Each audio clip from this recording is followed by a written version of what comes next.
I cannot remember the last time they've won every game since the last time we recorded. It has been a minute. Definitely hasn't been It's this season, right? no, because they haven't won three straight this season, and that's usually how many games they play in a week. So here we find ourselves in a weird, optimistic, like an actual optimistic spot for once. Yeah. Also, I guess you throw a little props our way. It just means we consistently put out episodes. Yes, it does. Unlike the BST pod that we decided to plug at the end of the episodes. Always Just throwing kidding. Love shade. those boys. Love those boys. Hey, the Sabres are back. I'm hearing on the streets that we're back. I wouldn't go that So far yet. I would say we are fully back. Hop on the train before it takes off. It's already taken off, actually. Have you guys seen Chad I always screw up his last name. Jesus, you Denonymous's? sound like me. Yeah, I D sound like you last. Diminusis. Demin D Deminicis? Diminusis. Dionysus. You see the graphic he made where Yes. like like it's kind of like light Maybe up the scoreboard to get to your goal. So, hey, they get 40 points in their last I don't know how many games. Maybe they make it interesting. I'm really mad we didn't come up with that idea because it's a great idea, and it's a he pulled it from Major League, which is just obviously one of the best sports movies, and it's just an iconic scene where you know every time we get a win, they peel off a piece of clothing of the owner. But I think we should do that with Christian. Whoa, hey, whoa, whoa. okay, all I right, we that's just enough of that. we just switched to video podcasts on YouTube. We're not going to get demonetized that quick. Exactly. You could have done it before, now we can do it. It is a fun way to, I guess, kind of prepare for this last little stretch down the season. It's fun. It's fun. It's a fun thing. It's a fun thing to keep your eyes on. At least I believe the projection when he started that was they need 52 or they need 39 of a remaining 52 points. So it's it's a tall task, but it's fun. It's fun to keep an eye on, and they're perfect since he started it. So Yeah, it's fun until they start losing a lot. Then it just becomes sad. It's like, oh yeah, we need 35 out of the remaining 15 points possible to make the playoffs. A la hmm we've been eliminated, but hopefully they find a way to keep winning. They got a tough stretch coming up, so I don't know, you know. They're gonna make a heroic playoff push at the end of the season, win like 16 of the next 20 games, and they're gonna miss the playoffs by like 2 or 3 points. Give me a nickel And for every time I've heard that one. Historic exactly. playoff push at I'm the end of the just season incoming. I'm just waiting for it to happen. Do you remember it was one of our last episodes of the season last year, and we were talking about how crazy it would have been, how in the if they would have done it the fashion they would have done it. And I remember saying I'm like, droughts like this, they don't end in a boring way. They do not. It's never No, mundane. it's a I good wish it point. was. Make it a lot easier on everyone. Wouldn't be fun. It wouldn't be. You know what? This type of drought deserves some type of Disney fairy tale ending. Hey, actually, our third last game is against the Red Wings. So We have three matchups against the Red Wings left. we do. And two with Tampa. Two with Tampa. It's possible. I We mean, were it's possible. weren't we 4-0 against the Red Wings last season? We did a clean sweep. 0-1 to start this year, but Oh right, yeah, we lost to them earlier this year. yeah. We're due. We're due for three But straight. there's games to look forward to, and we're gonna get all into that and more. Everybody, welcome back to another episode of the Sabre Roundtable. My name is Jonah, I'm Christian. JP. and as always, we'll be talking to you about all things Buffalo Sabres hockey and even a little bit of the wider NHL. On the docket for today, a three-game winning streak. A three-game winning streak for the first time this season, which is something obviously we haven't been able to talk about at all. And among other things, players like Peyton Krebs, the return of Owen Power, A lot of fun stuff to talk about. And some fresh news from today, arena renovations. So Exciting stuff. a very exciting stuff. Gonna try to enjoy an episode like this. It's been a slog of a year. I'm gonna take full advantage of the positivity that I'm sort of feeling around the team right now. So let's just get right into it. 3-game win streak. It starts in Montreal, a 3-2 win against the Habs. It was just a good win, good solid win. It's a team that you needed them to beat. Jeff Skinner scoring against the Canadiens was inevitable. Easy money. But weirdly, one of those games that was led by the Sabre special teams, that Jeff Skinner goal came on the power play. Then Alex Tuch scored shorthanded. So contributions on both sides of the special teams. Penalty kill has obviously been a good story this year, but the power play hasn't been. So there's one game that you don't win without your power play, and it wouldn't be the last one that it would come to help the team's final result. But 3-2 win in Montreal. Like I said, a team that you did need to beat, especially if you had any aspirations into somehow get back into this race. That's 100% a game you needed to win. If not, I feel like the whole episode would have just been shot anyway. Like even if they won the second 2 games, it's like, well, you lost to Montreal, so it's like you're kind of putting yourself in the same situation. So They took care of business, and it was nice to see some actual contributions out of Tuck and Skinner, who have obviously struggled as of recently. But I mean, their play continues into the next 2 games where they've started to gel more. They've started to look better. They've started to maybe get a little more healthy. So, it's you need your best players to contribute down the stretch, and they're starting to heat up. And we'll move on to the second game that the Sabres won against the Columbus Blue Jackets in Columbus in a game where the Sabres outshot the Blue Jackets 37-26.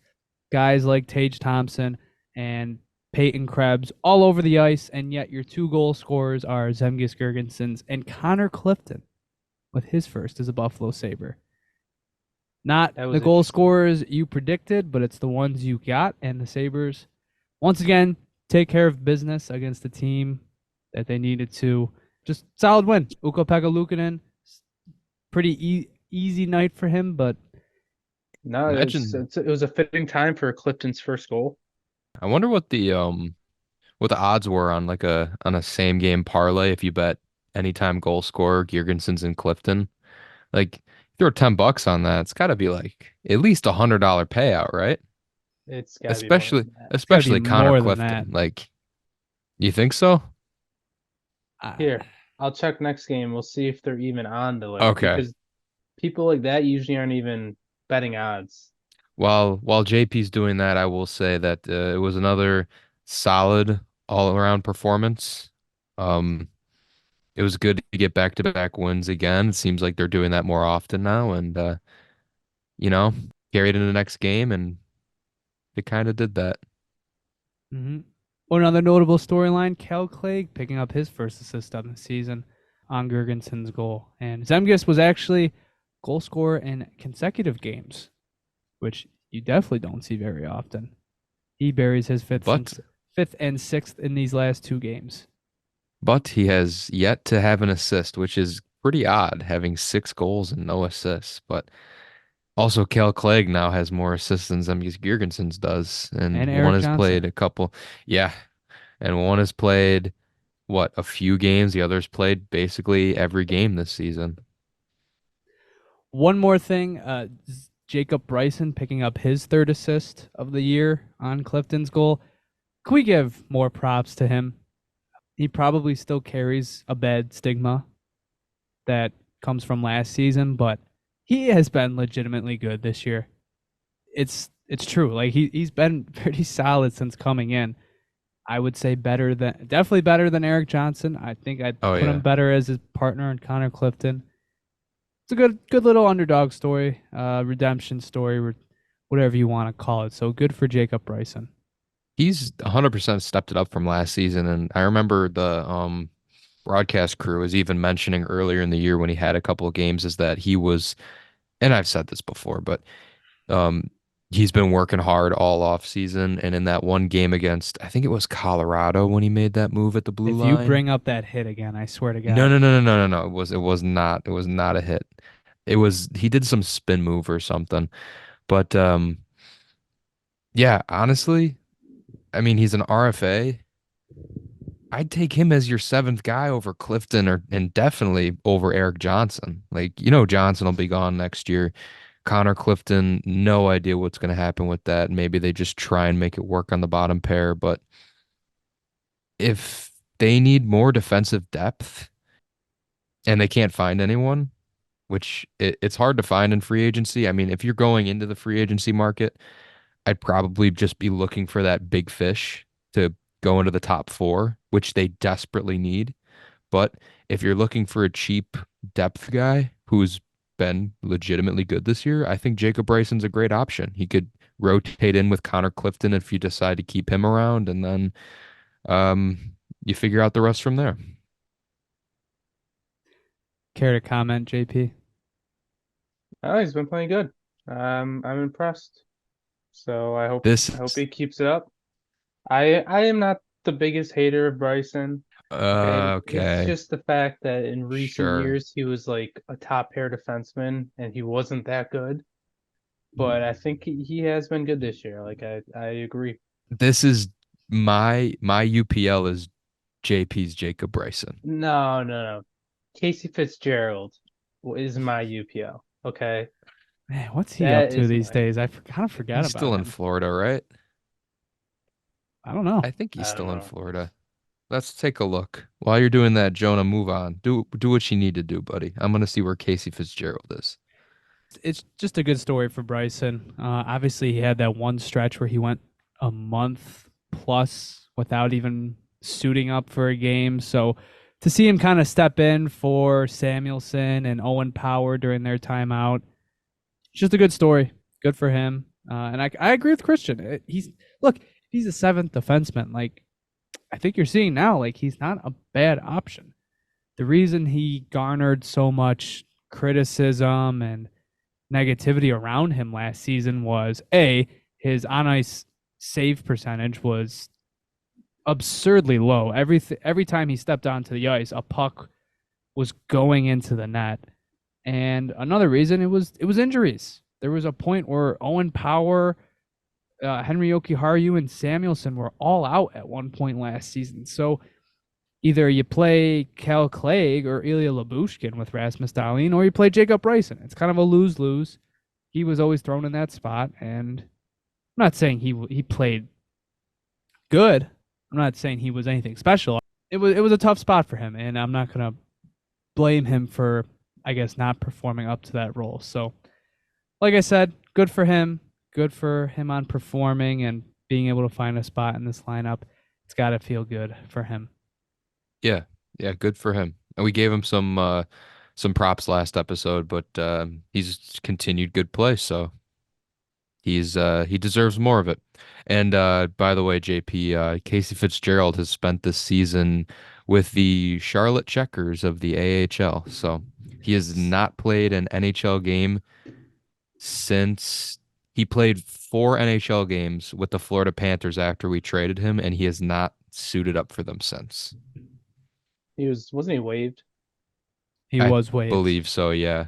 On to what was probably arguably the best game of the season, aside from Black Friday against the Penguins. The Sabres versus the Hurricanes at home. The Sabres pick up a 3-2 win in the shootouts to earn their first 3-game win streak of the season. Now I was at this game. First of all, crowd was super into it. It was a decent crowd too. I know it was obviously a Sunday night game, so obviously you're gonna probably get more people in the seats on a weekend, but Mhm. crowd was super into it. They were really loud at points, especially near the end of the game when they were killing off those penalties. Just a fun night overall, a very fun night, and I'm glad that they got the result they wanted. It was an Yeah, electric game. yeah, I it was was. I was glued into it. I was cheering. It was a lot of a lot of fun. It was a nice change of pace. And you know what? It was a fun game, and it wasn't even a high scoring game, which you don't usually hear much with the Sabres. Usually it's a high scoring game. Oh, it's a 6-4 win. But this was just back and forth, and the refs, got the fans all riled up, and I think deservedly so. And the Sabres actually responded. So that is a great sight to see. Hmm. Uh, from watching it on my phone, um, it seemed pretty loud there. And it was a really fun game to watch, and it kept me on my toes all the way through the shootout. It kind of reminded me of that Rangers game at the end of the year last year when they needed to win that shootout to stay in it. I felt like it was kind of a must-win game going into the shootout. So, um, that second penalty in the third period, it personally, I think it was a bad call. I really think Michael Bunting pushed Rasmus Dahlin into Spencer Martin. Um, but and they ended up getting scored on during that power play, which just rubbed salt in the wound. And I threw my hands up. I was just like, "Yep, there it is. There's the dagger in the back, and then just pack it in, and that's it. It's over. No 3-game win streak." But Peyton Krebs been very, very good the past, I don't know, 5, 10 games because he's been playing with actual skill players. And don't get me wrong, I was in that boat because I mean, he had his bouts with certain guys in the past, but they were very short-lived and we didn't see a lot of it. And then he was just thrown back on the fourth line. And I was one of the people, I said it a few episodes ago. I was like, maybe we should just trade him, We need other pieces, too many cooks in the kitchen. Maybe you get a bigger fish. Maybe you help out on the back end. But now he's been a spark plug, especially with Tage Thompson not being himself, probably battling an injury. Um, Great assist behind the net, quick little stick handle move, and found Owen Power streaking down in the slot, and you just buried the puck. And that brought that, I'm sure from where you guys were sitting, that definitely breathed some life back into the arena. So um that was cool to watch. And it's also cool to see I feel like we didn't see it a lot earlier in the season because of the style of system they were running. The defense is jumping up in the plays a lot. Like they're getting down into the offensive zone.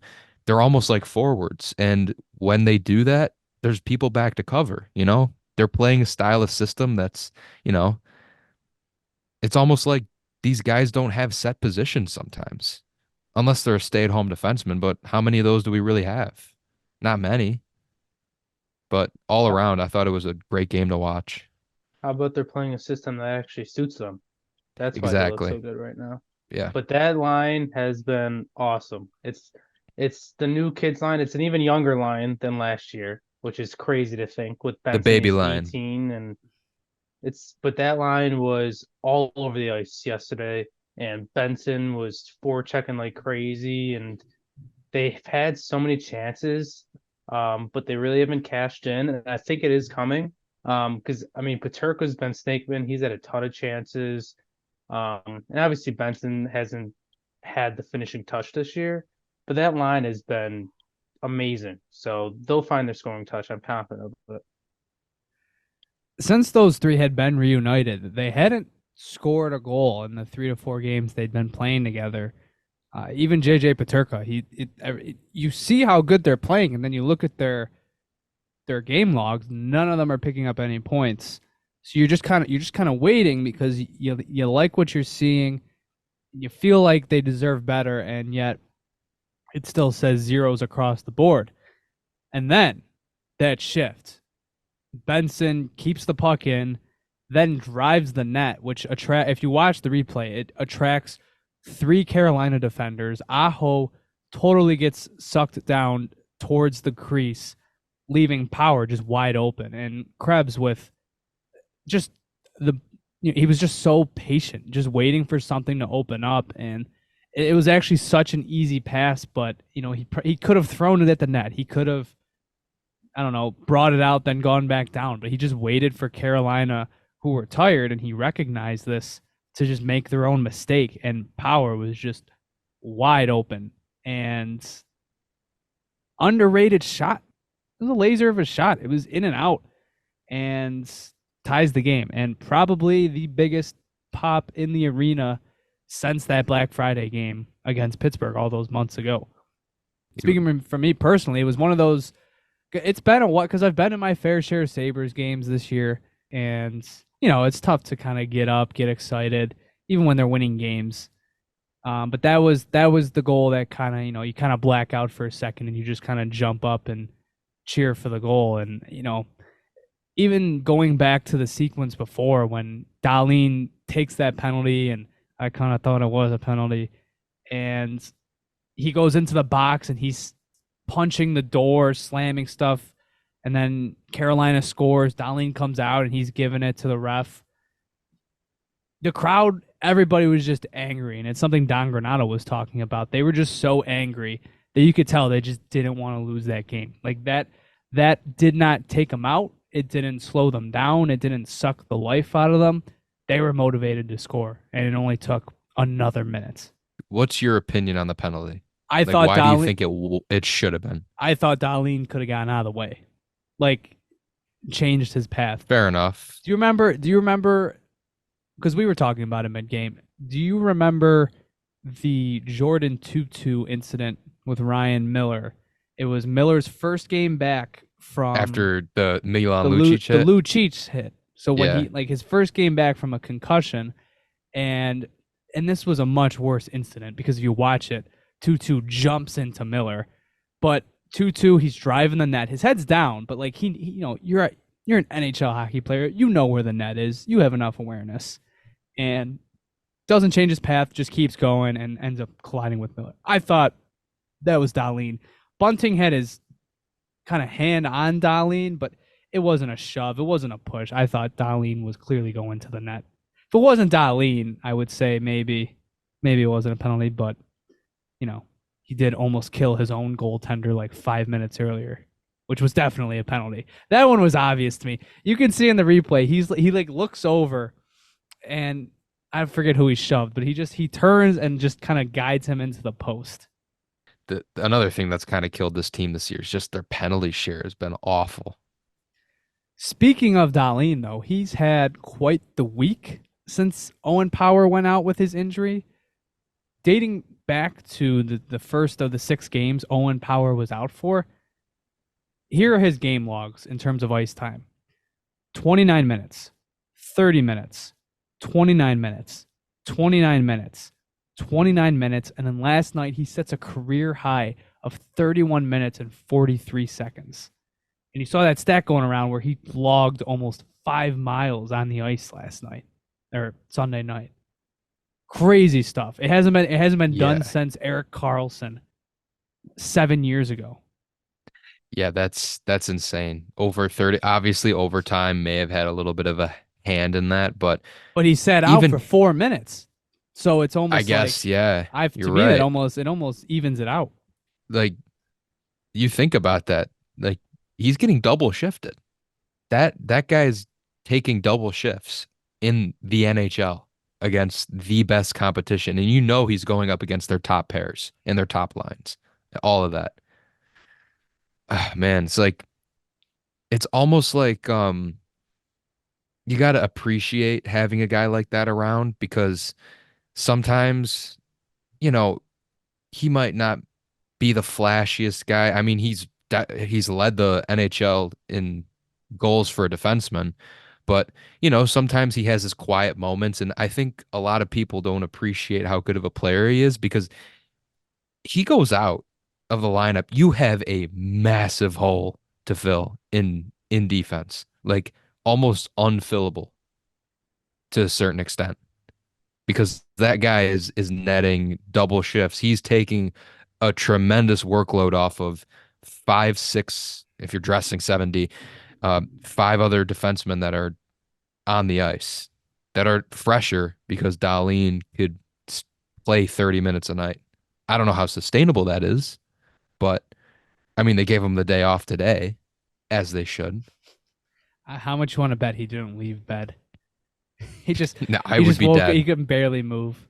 Dude, I could barely play in beer league. It's like I'll wake up the next day for work. I'll be like, yeah, I'm sore. Don't want to go anywhere. He probably slept for 24 hours. And he's been playing great too. Like he's had a ton of chances recently, and it's that's what happens when early in the season you're not even playing that good and you lead the league in goals. It's coming back to bite him. But he has had so many chances. And with how much he's playing, it's incredible how good he's been playing. He was on the ice for 45 shot attempts against Carolina. 45 in a regular season game. That's nuts. I mean, I guess when you play 31 minutes, it sort of adds up, but crazy stuff. I've been the one handing him a fair bit of criticism dating back to the beginning of the season, and I've taken some flack for it, but I stood by my points. I think since the new year, you've basically gotten Rasmus Dahlin. I think since January 1st, he is top 3 in expected goal share on the team. He's still producing. In this last little stretch, you're already down Mattias Samuelsson for the season, and then Owen Power goes down. He's got to carry the load, and he's done that. I mean, if you even want to go to the before the 6-game stretch when Owen Power was out, since the Dallas game, so since the All-Star break, he's had 1 game under 29 minutes. I should say 2, but the other one he played 28 minutes and 59 seconds. He played 22 minutes against the Kings, but then every other game he's played 28 minutes or more. He's been putting the defensive unit on his back and the team on his back at points. He's been awesome. He's been great. Another player that I did want to talk about was Owen Power. I thought last night you really did see what they were missing, and not just the goal, but I thought it goes back to what JP or what Christian was actually talking about, how last night it did feel like their defensemen were jumping up. Obviously, Dahlin logged 5 miles, but Power was leading the rush at points. Obviously, he snuck into the slot on his goal. I think what we've touched on it a little bit, but Dahlin gets the attention for, he was being restricted at points, I guess, this season. He had that quote a few weeks ago, how he didn't want to jump into rushes. And I feel like Power was probably suffering from the same thing. And I wouldn't be surprised if this time off he kind of had a chance to re-examine how the team was playing. And if last night was any indication, then he was jumping into the rush as you expect him to. Yeah, he jumped into the play, he made his mark, and there was too many people in this fan base saying how we didn't miss him when he was gone and that they were not happy he was hurt, but you're saying that, we don't need him in the lineup. It's all the people who say he needs to be more physical. But just last night, you see the presence he brings and how important he really is to this team. And just because he's not the most physical person doesn't mean he's not going to contribute. So I'm glad he's back, and I was surprised how well he played coming off of injury. And my final point, my final player I wanted to bring up, I think Tage Thompson has looked really good these last few games. It's honestly a crime he hasn't come away with a goal. I know he scored against the Ducks, but these last 3 games, you could argue he was their best player offensively. He's been all over the ice, and you can just these last few games. So it has been really encouraging.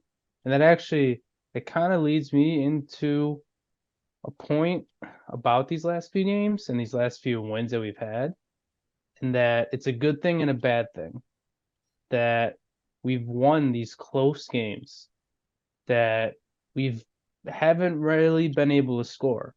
Like, we've been clawing for some goals. Gergensen and Clifton basically won the game the other day. So it's not a good thing to see that we cannot get any goals in that, and they're not winning any of these games, by 2 goals where, we don't have to wait till the last minute to score a goal and maybe win the game. But at the same time, an offensive explosion might be coming. Like if they finally start putting in the back of the net, like they are really going to get on a hot streak. So we just need to see it actually happen. And I think Tage will be the start of it. I think once he pots one or two, he's going to heat up and the whole team's just going to rally behind him and the pucks are going to start going in and the games are going to be a little easier. They're not going to, you're not going to be down 2-1 with 5 minutes left, where it might be a little more in hand than it has been. I completely could see that happening in the next few games. It's just it honestly it'd be kind of bittersweet just because it'd be just such a bummer that it couldn't happen throughout the entire season. Again, probably the system change had something to do with that. Probably all of most of what to do with it, but um yeah, I'd love to see it. I'd love to see how many games do they have left? Like 22, something like that. 24. 24. I can look at their record I think very they have briefly. I think it's 24, yeah, because they They're, played 58 games. so yeah, they're at they've played 58 games, so All 24 right, so left. third of the season's left. Um, I'd love to see it. Win all 24 of them. I know that's basically impossible, but um it just really sucks. I'm trying to keep this episode as positive as possible, but it really would suck if it's just like, oh, they're playing so well and then they miss by 5 points or 3 points You or know, something like that. I wouldn't completely mind though. Like if like I don't because you're gonna hear people if they finish well, if they finish dominant and yet they still miss, you're gonna hear people saying there was no pressure on them and it's just your yearly good end to the season. It doesn't mean anything. And I think to a degree, those can be true. They're obviously playing without any pressure right now, and it was sort of an issue last year, even when they made that late push. But I don't know. I don't want this team to keep losing. I Me don't neither. want to. It's I enjoyed that Carolina game, and in the grand scheme of things, is it gonna matter? Probably not. But I want more games like that. I want to at least feel like they're fighting to get back into the race, and I don't know. I'm ready for a late season push. Even if they fall 5 points short, that's fine. But they fall 5 points short, that means they're probably an 86, 87 point team, which is a step back from last year, but it's not a 10-point step back like it's been looking like for the most of this season. So if they can string together just a really good last month and a half, I'm satisfied. I'm satisfied. hmm I'm also glad that that letter came out today that to season ticket holders they're talking about like accountability and how both Terry and Kevin's have stated that this is not where they want the team to be at this point in time. In the past, could you think of any have they ever done something like that where they've just like sent a letter out saying like, "Oh, we know that um this is a disappointing year. We had higher expectations." I'm sure it was said. I don't know if it was ever in writing, but I um would doubt it was from Terry Pagula because obviously now that he's president of the Sabres, he's kind of on the fan experience side, especially since John Roth is no longer with them. yeah. It was probably before this. It was Ted Black, or maybe it was Kim. Yeah. Their other higher ups. This was probably the first letter by Terry Pagula. Now I could be wrong. I could be, he's sent out a few before, but I think given that he's risen to a higher position, I think this is his first time addressing the fans. Well, I'm just glad that, it is being said in writing. I feel like a lot of stuff in the past has kind of fallen on deaf ears from the fans yelling at upper management and the owners. Um, but it's good to see that we're being listened to at some point, to an extent. But here the Sabres find themselves on a 3-game win streak with at least it's a jolt. Okay, it's at least made us it's I'm not bought back in, but at least I can tune into this next week with some purpose. It still feels, it somewhat feels like they're in it. Now, you're just riding the wave. Are they actually in it? Not really, but it's possible. Like the projection said, they need, if I can check the update, they have 48 points on the board. They need 35. They need 35 more points out of the remaining 48, and that'll put them at 92 or 93 points, which is what is projected from the wild card, which is basically what it was last year. Obviously, the Sabres finished with 90. They finished with 91 points last year, correct? So they're 1 point short. That's right. So, let's have some fun with this. And if you look at their upcoming schedule, it's not easy, but there are some big games left. Now, obviously, these next two games are huge. You're in Florida. Obviously, the Panthers have been rolling. They're going to get Matt Tkachuk back tomorrow night. And Tampa Bay, they've been playing really well recently. And then obviously Saturday, you get Vegas coming to town, and then you got Winnipeg on Sunday. So like these next four games, it's like it's a mini stretch. Now I think if you can get one of those wins in Florida, probably against Tampa Bay, I'm fine with that. But then you need to beat Vegas and you need to beat Winnipeg. Vegas has not been playing well. They're without Jack Eichel. They're without Mark Stone. You need to win that game. And same with Winnipeg. I think that didn't they just lose to Chicago the other night? Or it went to overtime. Those are two very winnable games. If you get 3 of 4 here, I think you're in business. But if you get 4 of 4 here, 4 out of 4 wins, holy cow. Now you're on a 7-game win streak. Now you're playing Toronto, who you've played very well. Then you've got Nashville. And then you got the Oilers. But then, continuing on, you have 2 big matchups against Detroit coming in mid-March. Those, I would not be surprised if that is their season. Those 2 games. So if you can make this a long winning streak, and I don't know, just go into that stretch hot, you might be playing for something there. You might be playing for something. Yeah, there's still a ton of work to be done before we could even say those Detroit games are meaningful. But it is doable. In the grand scheme of things, it's doable. But between now and then, you got to win almost all of your games. And I think the issue is that the Red Wings and Tampa Bay just won't stop winning. Like, we could literally win 8 of our next 10, and we could still be way out looking in. Like, the Red Wings keep clawing their way through games. Patty Kane keeps scoring overtime winners, and they just can't lose. That's the issue. We might get back in the fight, but we need these other teams to, slow down a little and maybe get into a little slump. It's the worst. It is the worst thing in all of sports when you have to depend on other teams, when you've dug yourself such a hole. And that was a big issue with the Bills drought. It's like you've just dug yourself so much of a hole and you need help from so many teams. It's just the odds are stacked so far against you. All right. So, weirdly enough, that'll wrap up some playoff talk, which have not even bothered to discuss it at all recently. Let's get on to the super excited news that came out today, as Christian alluded to earlier. The Sabres have formally announced arena renovations coming next season. A new Jumbotron and a new roof. The scoreboard has been in place for 15 years now, and the roof is still the original roof from when this building was built.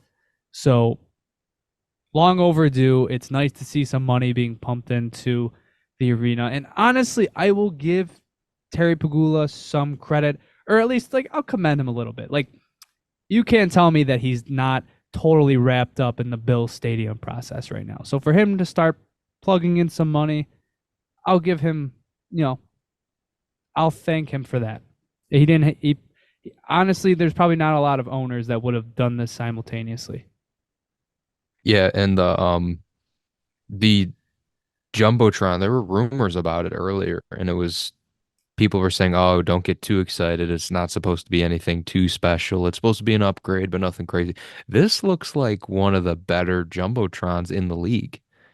It I know the Penguins have something similar, I believe. It's just a complete it's a it's a square screen wrapped all the way around and screens underneath. Um, I think it's great. It's probably gonna, definitely enhance fan experience. And as for the roof, again, that's probably even more overdue than the Jumbotron. Just on the fact that I know someone who works there as an usher, and they say that they constantly get calls saying that there's leaks in the roof and seats are soaking wet and everything else. So this is something that it might not be cosmetically flashy, but it's something that needs to be done. Yeah, I mean the scoreboard, it's old. It's one of the smaller ones in the league. I don't know, maybe other than Arizona at a college. Like it's got to be probably the smallest one in the league. So I did hear some people talking about that, there are still more important things, which is true. The seating does eventually need to be replaced. That probably is the most pressing thing. But this is a big step to make the fan experience a lot better and to catch up with the times a little. If you go to some other stadiums, you'll just see how much better these jumbotrons really are than ours. Like Little Caesars Arena, that place Hmm. is unbelievable. And obviously it's 30 years younger than our arena, but just unreal. It's just no words do describe that. And when it comes to the seats here, yes, they need to be redone. And I think it would be cool if they did like, maybe instead of just blue, maybe they kind of did something like that paid homage to the odd. But I know a lot of people don't like that because they're like, oh, keep the odd the odd. That's how it was. I It's think it me. would be He's talking cool. about me. He's talking about me, guys. I think it would be cool, to be honest. I really do. I'll put this in perspective. The current Jumbotron is 22 feet by 12 and a half feet. The new one is going to be 27 feet by 43 feet. That's double the size. Double the size. It is going to be nice. It's going to be probably the most staggering thing you like when you walk into the ring. It's going to be the probably the defining feature of the arena for now. It's Yeah. gonna because I mean, first of all, it's just going to be this shiny new toy in just an arena full of I don't want to call it a dump, but 30 years of erosion to it. You got the old seats. You've still got the gold trim, which has been around for over a decade now. It's an old arena. It's 30 years old by this point. So it's as I said, it's nice to see some money finally being pumped into it, especially in a big way. I think it's very cool that they're going to do the underbelly screens. It's something, you probably don't think about. It's something they didn't have to do. It's cool. It's very cool. And as Christian alluded to, I believe credit to Matt Beauvais. I think he did his own research, and this new scoreboard, I think, would put the Sabres as around the seventh largest scoreboard in the league. So it's not the behemoth that I think Seattle has like one of the largest now, or Little Caesars, obviously. But it's going to be up there. It's going to be up there. So very cool. And obviously, if the roof is leaking, it might be time for a new roof. So very cool stuff. If you, which I mean, I just did. If you go on Google, I just looked up what the Penguins Jumbotron was.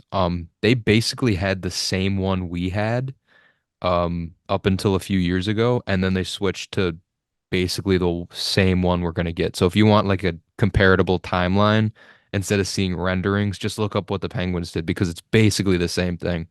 And I think it's gonna be really cool. It's definitely gonna be staggering when you walk through the aisles to see just a massive screen. And I wonder if they plan on doing anything with like, because you know how sometimes they do like the smoke with like the physical buffaloes that are on the side of the underbelly of the Jumbotron. I wonder if they do anything because I know sometimes those big ones, the all screen ones, they have like smoke where you could like blast it down or I don't know. I think, you know, be creative. You know what?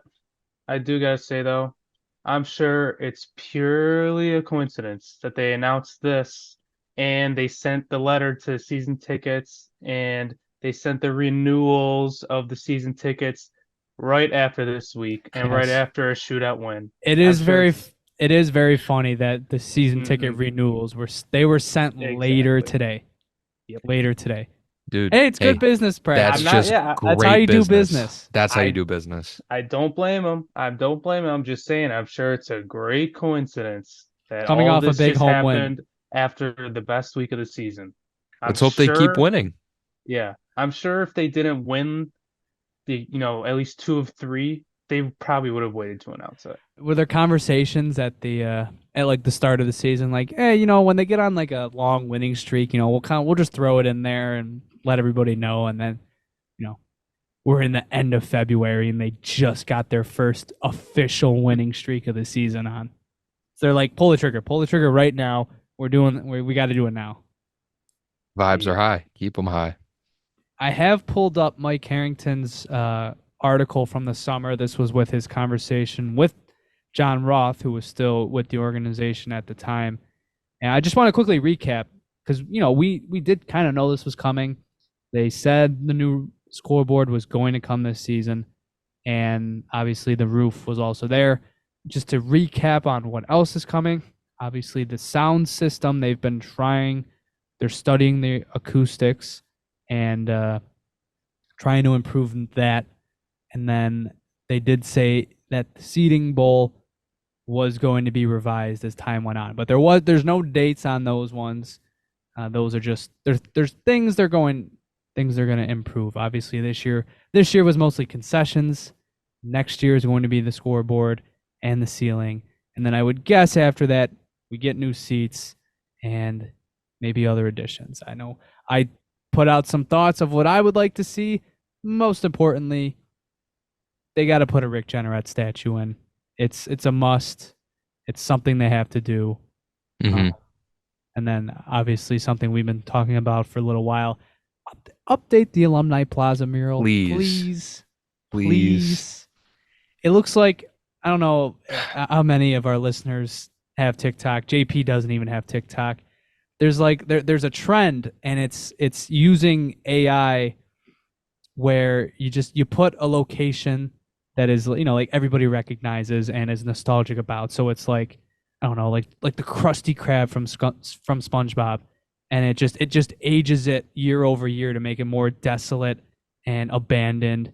And that's what the Alumni Plaza mural looks like. It looks like it's totally been detracted of any color, and it needs an update. It's They not could do that hard to. something. They could do it Yeah, overnight. Just do it. they could do something much more creative. They could keep it Alumni Plaza, but I really think, A, add some color, um, and B, just update all the pictures. That's all you have to do. They're in the club seats at KeyBank Center. If you walk around not the 200 section, like the actual suites with like the numbers outside the doors that light up, you could see as you go up to the 300 section.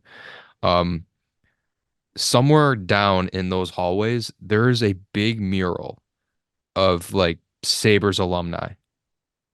And it's like listed through the years and everything. I think that would have been perfect to put in Alumni Plaza.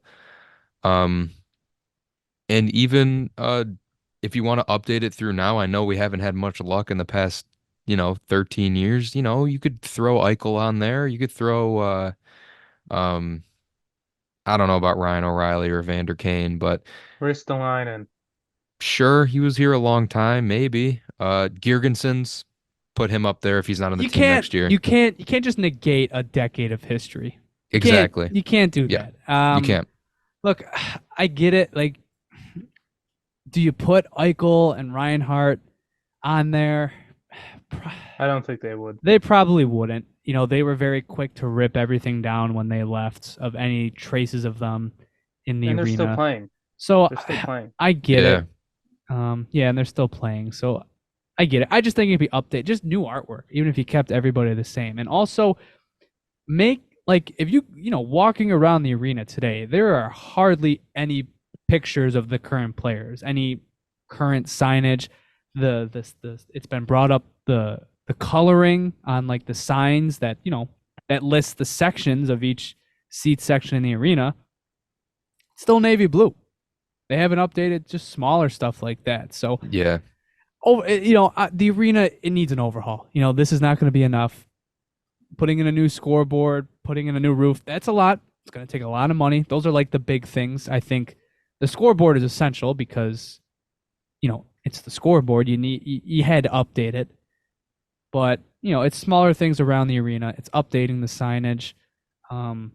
I think that would if it were come up to me, last. I would get rid of the disgusting green floors, but if that's a no-go, then I think that's it's kind of fine. cool. I think I'm cool with it. it's like you're a key bank when you see green floors with like outlines of plays on the floor. There's like It's route running going it on. It's is like wrong sport here, it man. is It's like, what are it we is pretty doing? weird. It is But pretty weird. I think the paint and stuff, like, the gold trim that you spoke about and the navy blue, I think that's probably the last thing they're gonna do. They had the red trim. It was red and blue for a long time up until 2010, 2011. I want to say maybe the last year they made the playoffs could have been when they switched to the gold, but 5, 6 years after they went from red and black to blue and gold again, it was still like it was red walls and blue trim everywhere. So it was like didn't match at all.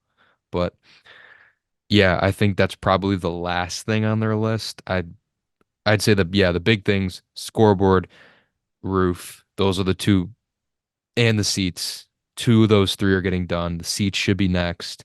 After that, additional cosmetic changes. But in the meantime, they should put more pictures of the players around the arena. That's easy. That's marketing. All right, so very exciting stuff.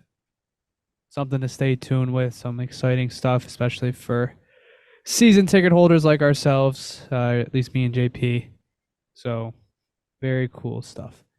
We should touch on the one bit of downer news that they did kind of sneak into this big 24-hour positivity swing. It seems as if Jeff Skinner is he's probably going to be out for a few games here. We don't know how long. He could be out for the season for all we know. He left practice today. Apparently it was a non-contact injury. And I didn't know it was non-contact. That's not good. And they sent him to get some imaging done. By the time you're listening to this podcast, the news might already be out. It could be nothing. It could be horrible. We don't know. It just, with Tyson Jost being recalled today, it does seem as if he's not going to play tomorrow night in Florida. Sucks, man. I'm a big Jeff good. Skinner fan. It's the last thing I wanted to hear. But just bad injury luck this year, man. It's like another main factor that's just murdered our season is just the injuries, especially Quinn. But everyone else, it seems, and Samuelson, but everyone else, it just seems like it's been a revolving door of people in and out of the lineup, calling guys up. But it is what it is, right? At the end of the year, at the end of the season, nobody cares about your injuries. It's like fantasy football. It's like, oh, you're not going to put could have won the championship, but I had an injury to Jeff Skinner, insert name here. It's like good teams find ways to win, That's why depth is so important. Yeah, Power comes in and Jeff Skinner goes out. And good teams find a way to put their good players on long-term IR to circumvent the cap. Vegas is at it again with their hijinks. Yeah, it's no doubt a big loss. He had goals in two out of his last 3 games. It looks like he was slowly getting healthy. alongside Tage. This is going to be a big loss if he's out, especially for these next 2 games or this week or however long he's going to be out. Yep. And before we move on from the rest of the team, I just gotta say that Eric Johnson, I feel like every single game he costs us a goal. Like, I just think he's been getting worse and worse, and I'm serious when I say, like, Kevin Adams needs to trade him now before he has no value, because it's just incredible how bad he's been. Like, some of the decisions he's making, I swear to God, once a night I see a video of, oh, there's Eric Johnson again, and he's out of position, and then they score a goal. Like, I don't get it. And there was, a particular reporter, defending him and saying how good his penalty kill is and how important it is to the team. He plays 2 minutes on a penalty kill a night, okay? The other 15 minutes he might play, he's a liability. I don't care about his penalty killing. I don't. I'm sick of it. He's the only guy right now that I just can't stand when he's out there. And I know he's a vet, he's a seasoned vet, he's been a great player, but my God, is he costing this team right now? Get rid of him while you can. Bryson's playing good. Bring up Riley Stillman or Cal Clegg. I don't care. I can't watch Eric Johnson Well, the rest of the season. don't forget Ryan Johnson has received healthy scratches these last few games as well. Yeah, I hate did that. forget about him. But yeah, I mean, EJ's been having a down year, sucks, but we'll try again next season when we re-sign him to a 1-year deal in the offseason. There's not many games left until the trade deadline. Am I wrong? Is it only It's like 2 weeks? coming up. It's March 8th, I March think. 8th, yeah, I think. Yeah, I think so like Christian is 11 correct. days? So we're a little over a week, about 2 weeks to go, week and a half to go. So we're getting Ship there. him Like out. 12 days. Ship We him are out. getting there.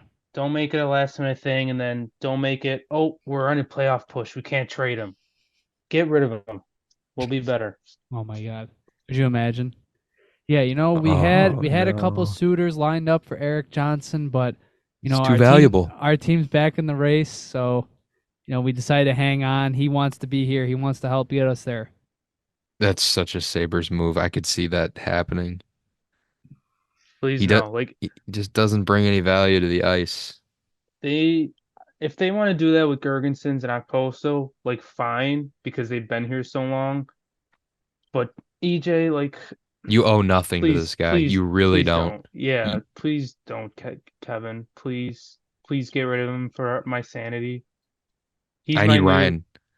He's my new Casey Fitzgerald. I need Ryan Johnson in this lineup ASAP. He deserves to be a nightly defenseman on this team. He's had his struggles recently, admittedly so, but It's rookie growing pains. he's still better than Eric Johnson. That too. All right, I think that wraps up all the Sabres talk.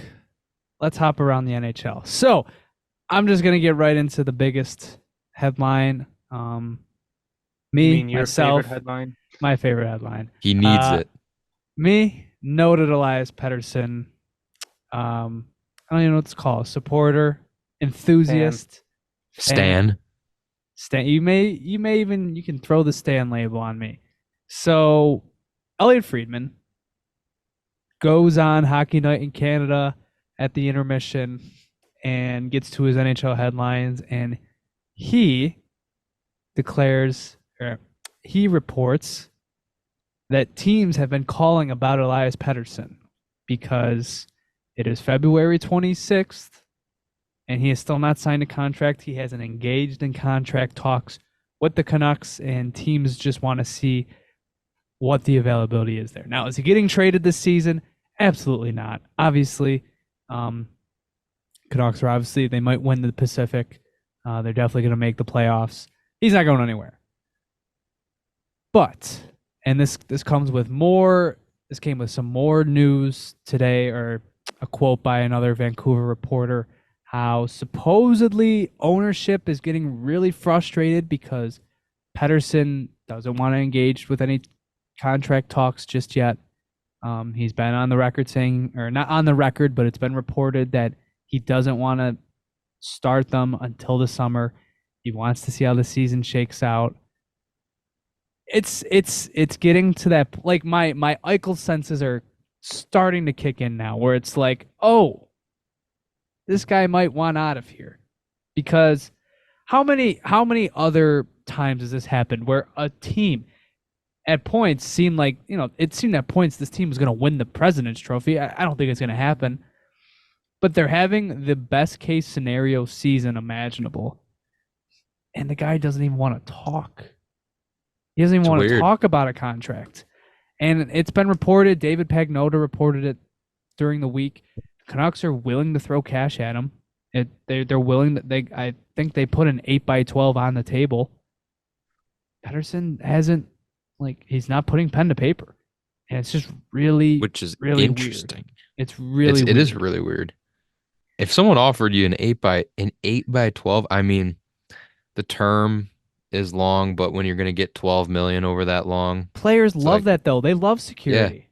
Yeah, they'll get security set for life. You're making well into the $10 million a year. And this is Vancouver. It's a great place to live. It's a hockey crazy town. And they're having a fantastic season. And it just makes you wonder, what is going on in his head? And of course, I'm hoping this is the case, but I don't think he wants to be there. And a lot has happened, okay? Pettersson was a big fan of Bruce Boudreau. Obviously, there was that supposed divide in the locker room last season where half the players supported Bo Horvat, the others supported JT Miller. Bo Horvat gets traded, and JT Miller gets the big contract extension. And look, they're like I said, they're doing well this season. I'm not saying he's miserable, but I would not be surprised if he's looking at his future and being like, I don't want to stay in Vancouver for 8 more years. Not to mention, their ownership group is awful. Their owner is a legit scumbag. I think he was accused of abusing his children or something. It's just it's a shady ownership group. I don't think he likes them. Obviously, if that's true, then nobody should like them. I just think he's reevaluating whether or not he wants to stick around long term. And myself, as a big fan of Elias Pettersson as a player, that gets me a little bit excited. Makes me I'm gonna be rooting for a first round sweep. Let's put it that way. That first round exit's gonna hit like nothing else. But what do you think if it were to come to the point where Pettersson wanted to leave? He's an RFA. What would you throw at the Canucks to get his rights? See, I feel like the Canucks are sort of like the Flames, where they don't want to rebuild. So I think immediately, if you're trading for Pettersson, I feel like Dylan Cousins is the guy to go. He's from Western Canada. He's a young player on a long-term deal. They have control there. I feel like Cousins is the guy out. Because look, this is Elias Pettersson, okay? At his peak, he is a top 5 player in the NHL. You have to surrender a lot. I mean, I think you're talking one of Cousins or Jack Quinn, probably one of Savoy or Kulik, probably 2 first-round picks. Maybe you probably have to throw in another big piece. It might just be too much, honestly. It might be too much, but if you're just losing Dylan Cousins from your NHL roster, man, you gotta do it. You gotta do it. Yeah. I know, this is Elias Pettersson, man. Guy's a superstar. Some other big news that Friedman reported on. It's seeming like it's a 50-50 shot that Juuse Saros actually gets moved at this deadline, which is crazy to say, but Nashville obviously not being a big contender going into the end of this season. And if you take a look at their AHL team, they're currently on a 16-game winning streak. And with their top prospect, Yaroslav Askarov, dominating the crease. So it's given them the idea that maybe they can ship out Juuse Saros for something big. Obviously, if Ukko-Pekka Luukkonen wasn't having the season he was having, I think I'd be all over this.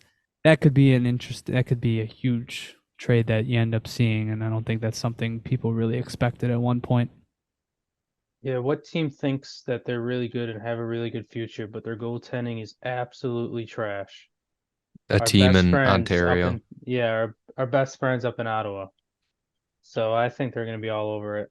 Some of the mock trades you just see thrown around on Twitter, I'm like, you guys just paid a goalie. Obviously, it didn't work out. You're going to need another one, but it's like you're willing to just throw more assets. I saw someone throw Jacob Chikrin's name around. I'm like you just got him? Like what for a goalie? Really? Just sign another goalie in the offseason or something. I don't know. It's like you never know what you're going to get with these guys. It'd be so funny if they did the hat trick of big additions that didn't work out. Trade for DeBrincat, gone in a year. Trade for Chikrin, gone in a year. Put all the chips in for Juuse Saros. I don't know. Leaves in Who free agency knows? or something. It would just be funny. Would be funny. Moving on, the Arizona Coyotes. They've been down in the dumps. So obviously the arena situation still ongoing. They still don't have a place to play. And on top of all of that, they're kind of in the midst of a prolonged losing streak. How long? Well, 12 games. They're on a 12-game losing streak right now. A team that was coined at one point to be a playoff lock earlier in the year has lost their last 12 in a row.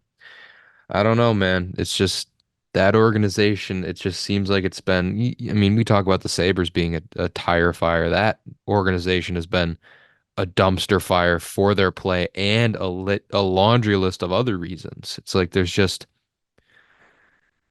it's only a matter of time before they move to Utah. I'm just hoping they break the Sabres record. Get us out of the history books. Lose 19 straight. Come on, do it for the memes. It's the only record we have. You do got to wonder just how much this arena situation is kind of hanging over them. It probably looms pretty large, knowing every time you step onto the ice, you take a look around, you're like, man, this is a college arena. This is not, this ain't the NHL. This is not what I was expecting to play in when I became a player. And I don't know. I also think, just the players might just see the writing on the wall at this point. There's a lot going on in that organization that's not healthy for a constructive culture to build around a team. Like there's talks of relocation and, maybe the franchise is going belly up and you're not winning games either. That's the most important thing. You're not winning. And you were earlier. What happened? I don't know. Speaking of arena situations that are getting dicey, the Winnipeg Jets. Mhm. There are some doubts that their long-term sustainability it's in doubt. Let's put it that way. Gary Bettman had a recent meeting with a lot of Winnipeg, or maybe it was Bettman, maybe it was the Jets owner. They had a meeting with some of their bigger sponsors. It's not looking good. Their ticket sales are down, I think 30% this year in a season where they're going to make the playoffs and have been one of the better teams in that division. They could be on the move again. Yeah. Again. Might have to pack up the Mayflower trucks and drive down to Atlanta. Go head back to. Wouldn't that be funny if they went back to Atlanta? They just kept playing hot potato. I mean, but it's funny. I mean, you're in Canada. That's already your back's already against the wall when you're a sports organization, at least in the NHL. You don't make as much money as the American franchises. Either way, usually if you have a good fan base, you're sustainable. But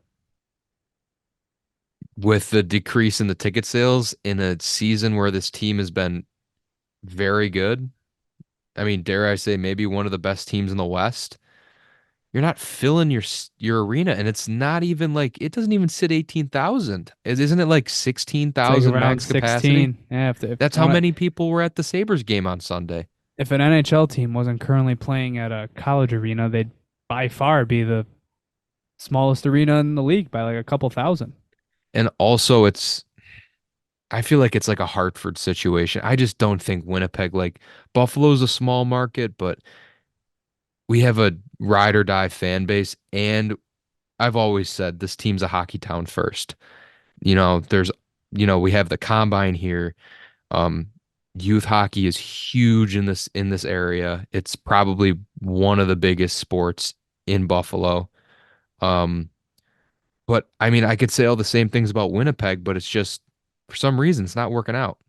I Maybe was just I heard a rumor that, I mean, that most of the people in Winnipeg, it's like more well-off, affluent people there for work. So they don't go to the games as much. They don't have like a season ticket base.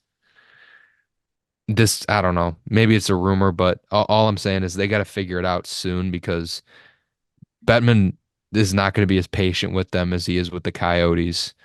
Just knowing that the Coyotes could pull in a lot more money if they get a new stadium in the United States. In Canada, you don't get that many opportunities. So, and if they leave again for the second time, it's not going to be like an Atlanta situation where they might go back a third time. You're done. It's over. They're never going back if they leave. I was just gonna say it's incredible that they're actually having a good season. They've been a playoff team. And then there's us who have the longest playoff drought in NHL history. It is probably going to be extended. There's relocation talks all over the NHL right now. There's expansion talks all over the NHL right now, and Buffalo is not in any of those conversations. So And we're it's getting upgrades. yeah, it's crazy to think about that. Like out of any, if you were to look at all the franchises and just be like, which team do you think would want out of their city? You would think it's the team that is on the longest route. Their fans are starting to really get fed up. But I mean, this is a hockey town, like Christian said. People It will come back once we prove it. it doesn't even take proving it. We win 4 games in a row, we sell out. It's not even that hard. Like coming out of COVID, it was tough. Fine, it was financial hardships were pretty prevalent in this town as there was across the country, and attendance was down league wide for most markets. Gonna get 2,000 people to show up at one point. Once the team rebuilt, and after having the season we had last year, and even the end of 2021-22, after a historically bad season, we strung a few wins together. That place was almost sold out. During the week, it was down a little bit to be expected, frustrations, all that. Still, like yesterday, trying to win their third game in a row for the first time all season, you had 16,000 people there. That's a complete sellout in Winnipeg. So the grass isn't always greener. Like we might think we have it bad sometimes, but I'm just grateful that we have a hockey team that's going to be here for a long time. All right. I think it's time to address sort of the elephant in the room. Patrick Kane. He's had quite the week, quite the 26 or 7 games here. Through 27 games, he has 28 points. He has 12 goals, which is 4 less than Tage Thompson. He looks healthy, to say the least. He looks better than anybody would have expected him to. And this was capped off by him having probably one of the best scripted NHL moments in recent memory. He goes back to Chicago, scores the overtime winner. Just an awesome moment for him. It's one of those storybook moments. And the Detroit Red Wings, despite what many underlying stats may say, despite what their analytics say, they look like they're going to make the playoffs. And Kane's been a huge part of that since he's come back. And I know for anybody that's been listening to us, at least since the start of this season, we weren't on the signed Patrick Kane train, to say the least. We were critical. We were very critical. And at times very we were very sarcastic about it. We were very, we had strong opinions about it. I did. And I think a part of it, I don't want to backpedal, but I think a big part of it was where the team was at especially when the team was ramping up conversations. Okay, it sounded like at one point he was going to sign here, and that was around November when the team was probably playing their worst hockey of the season. So, given it was already a big risk and given where the team was at, I just wasn't, me personally, I can say I wasn't at a point where I wanted it to happen. And I was very, very strong in my opinion about that. And he's making me eat my words. I'll say it. He looks fantastic. He's putting together one of the best two-way seasons of his career. His defensive numbers are good, which is nuts. That is the last thing I would have expected. All it took was hip resurfacing surgery for it all to come back into place. But yeah, I'll jump on that train too. I'm a big enough man to admit when I'm wrong, and I was wrong that, you know, about all the things. I mean, we had legitimate reasons to be speculative of how he would perform, and we erred on the side of him being bad. And in the past, his defensive numbers were dead last in the league. I would have never guessed that he had the defensive turnaround he had this season. And his, offensive production's always been good, and it's still there. I didn't think any of that would happen. I did not want him on this team. And I have to give a little shout out to my dad because when we had these conversations, I was like, you don't want him on this team, man. We're good. We don't need it. It's like, he's not good anymore. He's a shell of his former self. All he said was, yeah, we'll just see what happens. But I think he's still a good player. And sure enough, right? Yeah, we were definitely wrong. It hurts to say that. No one wants to say that, but we were wrong. And some people have been dunking on us, which is fine because that's what makes it fun. That's what makes having opinions fun. But at the end of the day, did Patrick Kane want to come here? No. If he wanted to come here and he wanted to come to his hometown, he would have found a way to come back here. Okay. He didn't want to come here. So all the people who are still, dunking on all the people like us or like other people, like it's not like he even want to come here. Like Right. I don't know the point you're trying to make anymore. Like I I'm not rooting. I was never rooting against Patrick Kane. I'm glad he's playing really good. But if he didn't want to come here, that's his choice. So I'm not gonna be upset that I was wrong. Yeah. Sabres were actively pursuing him for a long time, and it was reported by many different people that they wanted him on this team. And he chose Detroit, a team that's right down the QEW through Ontario on the other side of Lake Erie, basically. Just if he wanted to be in Buffalo and play for his hometown team, he'd be here right now playing for this team. And he didn't want to. End of story. He didn't want to be here. Put the rumors to bed that he wants to come home because he obviously doesn't. And Kevin went hard after him. Donnie talked about him. They wanted him. Okay, he would have been here. He signed for $2.75 million. You cannot tell me that a team with $10 million in cap space, like the Buffalo Sabres, did not offer more than that. No. And I'm sorry, but every time you heard Kane was talking with the Sabres, he was trying to get more money or an extra year. And I never really believed that he wanted to be here. I just don't, it's like JP said, he would have been here. Now you can say, oh, he saw they were losing. Oh, he saw they were on the downswing. Yeah, he probably did. He probably did. And I don't blame him for not coming here. But I hope that puts to bed any narrative that he wanted to come home. Because usually people that want to come home, they put that priority above their desire to win. And also, okay, and I'm not saying he shouldn't want to win, but he's got 3 Stanley Cups. At that point in his career, if he really thinks he's as healthy as he is, yeah, you probably go home and you probably want to prove that you're still playing at a high level with your hometown team in the midst of a big playoff drought. Look, the story narrative was there. He could have made himself even more of a legend if he really wanted to come here. He could have been LeBron. He could have came home and won one for the hometown. He didn't want to. And Yeah, and there's literally nothing wrong with that. There is zero wrong with him not wanting to do that. But he wanted to go to a team that was winning. He went to a team that is winning. Went to go play with his old teammate. Went to a team that probably, honest to God, other than the Florida Panthers, of the teams that were interested, Detroit was probably the best place for him to go because he was surrounded by two-way players, playing with his star teammate. It was a good place for him to go, and it would have been better than Buffalo. Mm-hmm. He could have been a hero in Buffalo. He wanted to be in Detroit, man. It's a beautiful city. He wanted to be in Detroit. But at this point, I get it. He's nearly 30 games in. He's point per game.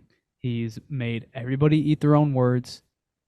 I don't need to see more Buffalo fans tweeting about it, reminding us how wrong we were. Like, I get it. You had your time. Like, you're dunking on us. I get it. Okay, I get that those debates got heated. I get that we ourselves, we used very strong. We were very strong in our opinions. We were very stubborn, and those conversations got heated because he's a very highly contested player. Look, if he never had the hip surgery, there would still be highly, highly heated discussions about whether or not he would have been a good addition. And you couple that with some of the baggage he's had with him throughout his career. Those conversations always get highly contested. So I think we're past the point. I think we can move on past it. The guy chose another city over us. Screw him. Stop rooting for him. Stop rooting for a team we're trying to catch in the playoff race. Yeah, you took your victory lap. Now shut up and root for the Sabres. The first 10, 15 games, if you want to dunk on people, like, fine. He's 30 games in. Like, I agree. Just move on. Just move on. I get it. People were probably condescending. They were coming at you, but you have taken a long victory lap. So we were wrong. Okay, we were wrong. You guys are right. All right. I think we've closed the door on that. And I think that's pretty much going to do it for this episode. So, biggest stretch of the season this week, would you say? Yes. Yeah. First winning streak of the year. You got to keep it going. You can't start losing games again. You can't. Well, you're gonna lose a few, but you can't. Lose one, win one, lose two, win two. You gotta keep going. 2 games in Florida against 2 teams that are rolling, but that road trip went very well last year.